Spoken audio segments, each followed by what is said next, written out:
Jam 9 kurang berapa? 7. Kurang 15 menit. Jadi setiap quarter past itu ditandai dengan kurang atau lebih dari 15 menit. Ini ada contoh, example. Yang pertama yaitu ada jam berapa sekarang? Jam berapa ini? Jam berapa?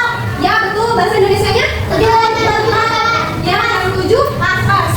Dibacanya apa? It's 7 o'clock. Ya, it's 7 o'clock. Coba semuanya bareng-bareng apa?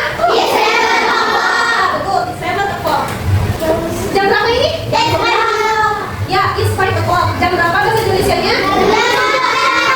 Ya, betul, jam 5 pas. It is 5 o'clock. Ulangi. It is 5 o'clock. It is 5 o'clock. It is 5 o'clock. Ya. Ada jam berapa ini? Jam 6. It is 4.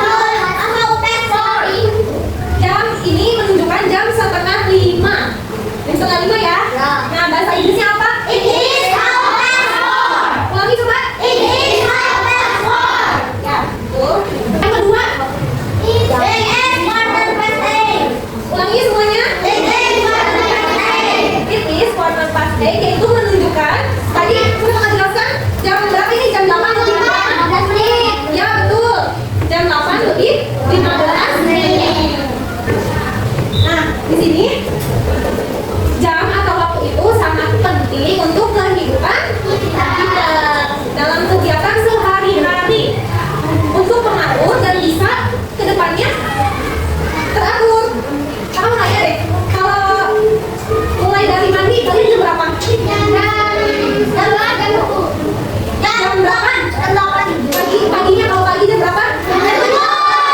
Jam 7. Kalau sarapan? Jam 8 sampai jam 9. Berangkat sekolah? Jam setengah 1 sampai jam 12 ya? Oke. Nanti kalian tulis ini di buku tulis bagian ini. Tulis ya di buku catatan.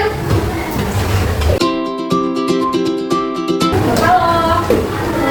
Sambil nunggu yang belum nulis, kakak punya permainan. Permainan pada mau nggak? Nih, mohon perhatiannya ya. Nah, di sini gamesnya yaitu tebak-tebakan. Tebak-tebakan jam.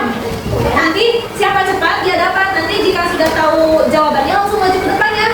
Nah, nih di sini kakak ada gambar jam yang belum ditentukan pukul berapanya. Nanti kakak di sini akan